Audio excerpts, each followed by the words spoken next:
बिस्वा शर्मा एक दिन भारत के प्रधानमंत्री बन सकते हैं। 4 मई 2026 दिल्ली में भाजपा मुख्यालय जीत के जश्न में डूबा हुआ था। नरेंद्र मोदी और अमित शाह अगले राजनीतिक कदमों पर चर्चा कर रहे थे, लेकिन उस रात भारतीय राजनीति की सबसे दिलचस्प कहानी दिल्ली में नहीं लिखी जा रही थी, क्योंकि करीब 2000 किलोमीटर दूर एक ऐसा आदमी बैठा था जिसे कभी कांग्रेस ने गंभीरता से लेना जरूरी नहीं समझा था, लेकिन आज पूरा नॉर्थ ईस्ट उसकी राजनीतिक रणनीतियों पर चलता दिखाई देता है। जिस क्षेत्र में कभी भाजपा लगभग खत्म मानी जाती थी, आज वहां भाजपा सबसे बड़ी ताकत बन चुकी है। असम में बहुत से लोग उसे मामा कहते हैं, लेकिन विरोधियों के लिए वह भारत की राजनीति के सबसे आक्रामक और खतरनाक नेताओं में से एक है। और अब धीरे धीरे एक सवाल दिल्ली में भी पूछा जाने लगा है, क्या हिमंता बिस्वा शर्मा भविष्य में भारत की राष्ट्रीय राजनीति का बहुत बड़ा चेहरा बन सकते हैं? लेकिन इस सवाल का जवाब समझने के लिए पहले असम को समझना पड़ेगा, क्योंकि पहली नजर में असम सिर्फ एक खूबसूरत राज्य लगता है। चारों तरफ फैले चाय बागान, ब्रह्मपुत्र नदी का विशाल बहाव, बारिश में डूबे पहाड़ और इतनी हरियाली की कई जगहें किसी पोस्ट कार्ड जैसी दिखाई देती हैं। लेकिन असम की कहानी सिर्फ खूबसूरती की कहानी नहीं है, यह पहचान की भी कहानी है। एक ऐसे डर की कहानी जो यहाँ दशकों से मौजूद रहा है। अपनी भाषा खो देने का डर, अपनी संस्कृति बदल जाने का डर और धीरे धीरे अपने ही राज्य में पीछे छूट जाने का डर। शायद यही वजह है कि असम की राजनीति हमेशा बाकी भारत से थोड़ी अलग रही है। भारत के बाकी हिस्सों से पूर्वोत्तर को जोड़ने वाला सिर्फ एक बेहद संकरा रास्ता है, जिसे सिलीगुड़ी कॉरिडोर या चिकन नेक कहा जाता है। और लंबे समय तक असम को यह महसूस होता रहा कि दिल्ली उसकी राजनीति, उसकी पहचान और उसकी चिंताओं को पूरी तरह समझ ही नहीं पाती। सदियों तक यह क्षेत्र अहोम साम्राज्य के अधीन रहा। लगभग 600 वर्षों तक अहोम शासकों ने असम की पहचान को बाहरी शक्तियों से बचाकर रखा। जब दिल्ली सल्तनत और बाद में मुगल साम्राज्य उत्तर भारत में अपनी सत्ता फैला रहे थे, तब असम अपनी सांस्कृतिक और राजनीतिक स्वतंत्रता के लिए संघर्ष कर रहा था। 1671 का सरायघाट युद्ध असम के इतिहास में सिर्फ एक सैन्य संघर्ष नहीं था, बल्कि असमिया पहचान और प्रतिरोध का प्रतीक बन चुका था। इस युद्ध में लाचित बोरफुकन ने सीमित संसाधनों और बीमारी से जूझते हुए भी मुगल सेना को रोक दिया था। आज भी असम में लाचित बोरफुकन सिर्फ ऐतिहासिक चरित्र नहीं है, बल्कि प्रतिरोध, क्षेत्रीय गर्व और अस्मिता के प्रतीक माने जाते हैं। कई दशक बाद एक नेता इसी ऐतिहासिक भावनात्मक विरासत को आधुनिक राजनीति के सबसे प्रभावशाली हथियारों में बदलने वाला था। ब्रिटिश शासन के दौरान असम में बड़े पैमाने पर आर्थिक बदलाव हुए। अंग्रेजों ने चाय उद्योग विकसित किया, रेलवे लाई और तेल उत्पादन शुरू किया। लेकिन इसके साथ एक और प्रक्रिया शुरू हुई, माइग्रेशन। बंगाल से मजदूर आए, पूर्वी बंगाल से किसान आए और धीरे धीरे असम की जनसांख्यिकी बदलने लगी। असमिया समाज के भीतर यह डर बढ़ने लगा कि एक दिन उनकी भाषा, उनकी संस्कृति और उनकी जमीन उनके अपने हाथों से निकल सकती है। 1947 में देश का विभाजन हुआ और फिर 1971 में बांग्लादेश बनने के बाद यह डर और अधिक गहरा हो गया। दिल्ली के लिए यह सीमा पार माइग्रेशन का मुद्दा हो सकता था, लेकिन असम के लिए यह अस्तित्व और पहचान का प्रश्न बन चुका था। 1979 में ऑल असम स्टूडेंट यूनियन के नेतृत्व में बड़े पैमाने पर आंदोलन शुरू हुए। सड़कों पर प्रदर्शन, बंद, हिंसा और कर्फ्यू का माहौल बनने लगा। असम का राजनीतिक वातावरण लगातार विस्फोटक होता जा रहा था। फिर आया 1983 का नीली नरसंहार, जिसे भारत के इतिहास के सबसे भयावह नरसंहारों में गिना जाता है। कुछ ही घंटों में हजारों लोग मारे गए। इसके बाद असम में अलगाववाद और उग्रवाद की राजनीति और मजबूत होती गई। इसी माहौल में United liberation front of Assam यानी ULFA का उदय हुआ। आरोप था कि दिल्ली असम के संसाधनों का इस्तेमाल तो करती है, लेकिन राज्य को बदले में गरीबी, बेरोजगारी और उपेक्षा मिलती है। अपहरण, उगाही, बम धमाके और सेना की कार्रवाई ने असम को डर और अस्थिरता के दौर में ढकेल दिया। और इसी वातावरण में एक लड़का राजनीति को बहुत ध्यान से देख रहा था। 1969 में जन्मे हिमंता बिस्वा शर्मा ऐसे दौर में बड़े हुए जहां राजनीति सिर्फ चुनावी प्रक्रिया नहीं थी, बल्कि पहचान और अस्तित्व की लड़ाई बन चुकी थी। उनके पिता कैलाशनाथ शर्मा असमिया साहित्य की दुनिया का सम्मानित नाम थे, लेकिन जिस सामाजिक और राजनीतिक माहौल में हेमंता बड़े हो रहे थे, वहां हर युवा किसी न किसी रूप में राजनीति से प्रभावित था। गुवाहाटी के प्रसिद्ध कॉटन कॉलेज में प्रवेश लेने के बाद हेमंता छात्र राजनीति में तेजी से उभरे। वे लगातार छात्र संघ के महासचिव चुने गए, डिबेट प्रतियोगिताएं जीतने लगे और लोगों को प्रभावित करने लगे। बहुत जल्दी यह स्पष्ट हो गया कि वे सिर्फ राजनीति में हिस्सा लेने वाले व्यक्ति नहीं हैं, बल्कि राजनीति को नियंत्रित करने की महत्वाकांक्षा रखते हैं। लेकिन आने वाले वर्षों में यही महत्वाकांक्षा उनकी पूरी राजनीतिक यात्रा को दिशा देने वाली थी। 1996 में उन्होंने पहली बार कांग्रेस के टिकट पर जालूकबाड़ी विधानसभा सीट से चुनाव लड़ा, लेकिन वे चुनाव हार गए। उनके सामने उनके पुराने राजनीतिक गुरु भृगु फुकन थे। राजनीति में कई लोग पहली हार के बाद गायब हो जाते हैं, लेकिन हेमंता ने हार को अंत नहीं बनने दिया। उन्होंने अपनी सीट नहीं छोड़ी। दिन में गुवाहाटी हाई कोर्ट में वकालत करते और रात में लोगों के बीच दिखाई देते। शादियों में शामिल होते, बीमार लोगों की मदद करते, अंतिम संस्कारों में जाते और धीरे धीरे सिर्फ नेता नहीं बल्कि स्थानीय व्यवस्था का हिस्सा बन गए। कहा जाता है कि इसी दौरान उनकी मुलाकात पी.वी. नारासिम्हा राव से हुई थी। राव ने उनसे कहा था कि चुनाव हारने के बाद भी किसी नेता को अपनी सीट नहीं छोड़नी चाहिए। हेमंता ने इस सलाह को गंभीरता से लिया और अगले 5 वर्षों तक जालुकबाड़ी में अपनी पकड़ मजबूत करने में जुटे रहे। 2001 में उन्होंने चुनाव जीत लिया और यहीं से उनकी वास्तविक राजनीतिक चढ़ाई शुरू हुई। उस समय असम में तरुण गोगोई की सरकार थी। कांग्रेस लंबे समय बाद सत्ता में लौटी थी और धीरे धीरे सरकार के भीतर एक नया शक्ति केंद्र उभरने लगा, हेमंता बिस्वा शर्मा।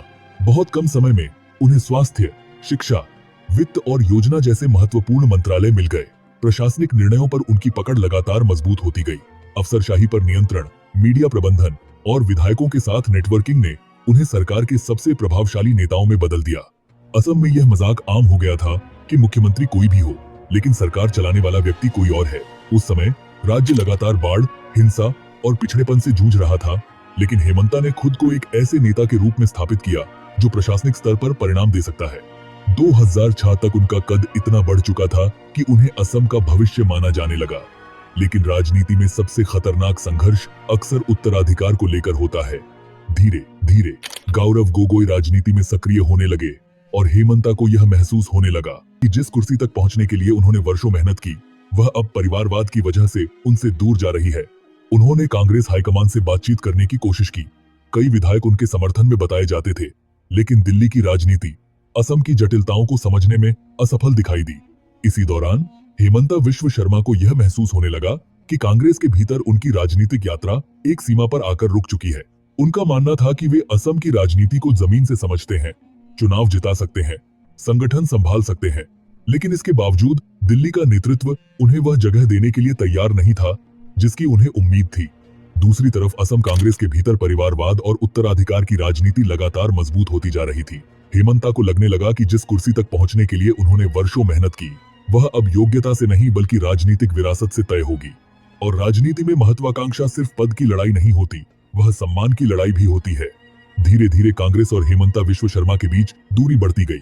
कई बैठकों और बातचीतों के बावजूद समाधान नहीं निकला और फिर वह क्षण आया जब हेमंता ने फैसला कर लिया कि अगर कांग्रेस उन्हें आगे बढ़ने की जगह नहीं दे सकती तो वे अपनी राजनीति के लिए नया रास्ता चुनेंगे। 2015 में हेमंता बिस्वा शर्मा कांग्रेस छोड़कर भारतीय जनता पार्टी में शामिल हो गए। उस समय शायद कांग्रेस नेतृत्व को यह अंदाजा नहीं था कि वह सिर्फ एक नेता नहीं खो रही, बल्कि पूरे पूर्वोत्तर भारत में अपना राजनीतिक आधार खोने जा रही है।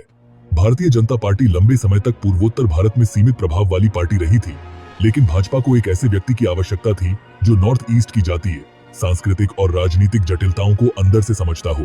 हेमंता बिस्वा शर्मा उस भूमिका के लिए बिल्कुल उपयुक्त साबित हुए। उन्हें नॉर्थ ईस्ट डेमोक्रेटिक अलायंस यानी NEDA का प्रमुख बनाया गया। इसके बाद पूर्वोत्तर की राजनीति तेजी से बदलने लगी। त्रिपुरा, अरुणाचल प्रदेश, मणिपुर और नागालैंड में भाजपा और उसके सहयोगियों का प्रभाव बढ़ने लगा। कांग्रेस धीरे धीरे कमजोर होती गई और हर राजनीतिक बदलाव के पीछे एक नाम बार बार दिखाई देने लगा, हेमंता बिस्वा शर्मा। 2016 में भारतीय जनता पार्टी पहली बार असम की सत्ता में आई। हालांकि मुख्यमंत्री सर्बानंद सोनोवाल बने, लेकिन राजनीतिक पर्यवेक्षक समझ चुके थे कि असम की राजनीति का सबसे प्रभावशाली रणनीतिकार कौन है। 2016 से 2021 के बीच हेमंता ने सिर्फ चुनाव नहीं जिताए, बल्कि पूरे पूर्वोत्तर का राजनीतिक संतुलन बदल दिया। 10 मई 2021 को हेमंता बिस्वा शर्मा ने असम के मुख्यमंत्री पद की शपथ ली, लेकिन मुख्यमंत्री बनने के बाद उनकी राजनीति सिर्फ प्रशासन तक सीमित नहीं रही। उन्होंने खुद को एक ऐसे राजनीतिक ब्रांड में बदल दिया जिसमें विकास, आक्रामक राष्ट्रवाद, क्षेत्रीय पहचान और मीडिया नैरेटिव सब कुछ एक साथ मौजूद था। असम में मेडिकल कॉलेजों की संख्या तेजी से बढ़ाई गई, ब्रह्मपुत्र पर बड़े इंफ्रास्ट्रक्चर प्रोजेक्ट शुरू हुए और अरुणोदय जैसी योजनाओं के जरिए महिलाओं तक सीधे आर्थिक सहायता पहुंचाई गई। ग्रामीण क्षेत्रों में भारतीय जनता पार्टी की पकड़ मजबूत होने लगी और महिलाओं के बीच हेमंता की लोकप्रियता बढ़ती गई, लेकिन इसी दौरान विवाद भी बढ़ते गए। CAA और NRC को लेकर असम में बहस तेज हो गई। कुछ लोग इसे असमिया पहचान और सांस्कृतिक सुरक्षा के लिए आवश्यक मानते थे, जबकि विरोधियों का आरोप था कि इससे नागरिकता और पहचान का संकट पैदा हो रहा है। इसी अवधि में पुलिस इनकाउंटर्स को लेकर भी विवाद खड़े हुए। मानवाधिकार संगठनों ने सवाल उठाए, लेकिन हेमंता ने खुद को कठोर प्रशासक के रूप में प्रस्तुत करना जारी रखा। फिर बाल विवाह के खिलाफ बड़े पैमाने पर अभियान शुरू हुआ। हजारों गिरफ्तारियां हुई।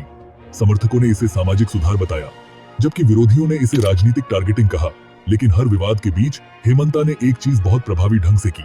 उन्होंने हर मुद्दे को अपने समर्थकों के लिए राजनीतिक नैरेटिव में बदल दिया। 2024 के लोकसभा चुनावों तक आते आते हेमंता विश्व शर्मा सिर्फ असम के मुख्यमंत्री नहीं रह गए थे, वे भारतीय जनता पार्टी के राष्ट्रीय प्रचारकों में शामिल हो चुके थे। टीवी स्टूडियो में उनके आक्रामक इंटरव्यू, सोशल मीडिया पर उनकी सक्रियता और विपक्ष पर सीधे हमले उन्हें राष्ट्रीय स्तर पर अलग पहचान दे रहे थे।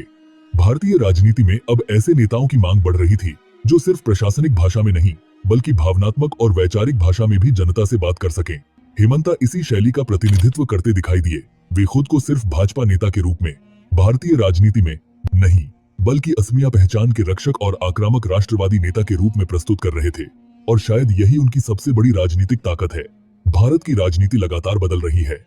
कभी दिल्ली क्षेत्रीय नेताओं को नियंत्रित करती थी, लेकिन अब कई क्षेत्रीय नेता राष्ट्रीय राजनीति की दिशा तय करने की स्थिति में पहुंच रहे हैं। हेमंता विश्व शर्मा इसी बदलाव का सबसे महत्वपूर्ण उदाहरण बन चुके हैं। उनके समर्थकों के लिए वे असम की सांस्कृतिक सुरक्षा और मजबूत प्रशासन का प्रतीक हैं। उनके विरोधियों के लिए वे ध्रुवीकरण और आक्रामक पहचान की राजनीति का चेहरा हैं। लेकिन समर्थन और विरोध से परे एक सच्चाई स्पष्ट दिखाई देती है। दिल्ली ने जिस गंभीरता से नहीं लिया, वही नेता आज पूरे पूर्वोत्तर भारत की राजनीति को दोबारा लिख चुका है। और शायद इसी वजह से अब यह सवाल सिर्फ असम का नहीं रहा। क्या हेमंता विश्व शर्मा भविष्य में भारत की राष्ट्रीय राजनीति के सबसे प्रभावशाली नेताओं में शामिल हो सकते हैं? क्या वे उस नए राजनीतिक मॉडल का प्रतिनिधित्व करते हैं जहां क्षेत्रीय पहचान, राष्ट्रवाद, प्रशासनिक शक्ति और मीडिया नैरेटिव सभी मिलकर एक नया राष्ट्रीय नेतृत्व तैयार करते हैं? या फिर उनकी राजनीति हमेशा पूर्वोत्तर भारत की सीमाओं तक ही सीमित रह जाएगी? इस सवाल का जवाब आने वाले साल देंगे। लेकिन इतिहास यह जरूर बताता है कि भारत की राजनीति में कभी कभी सबसे प्रभावशाली खिलाड़ी दिल्ली से नहीं बल्कि देश के सबसे दूर दिखाई देने वाले क्षेत्रों से उभरते हैं। और इस बार वह कहानी ब्रह्मपुत्र के किनारे से लिखी जा रही है। ऐसी वीडियोस के लिए वीडियो को लाइक कीजिए, चैनल को सब्सक्राइब कीजिए। आप लोगों को क्या लगता है, भारत का अगला प्रधानमंत्री कौन बन सकता है? नीचे कमेंट करके जरूर बताइए।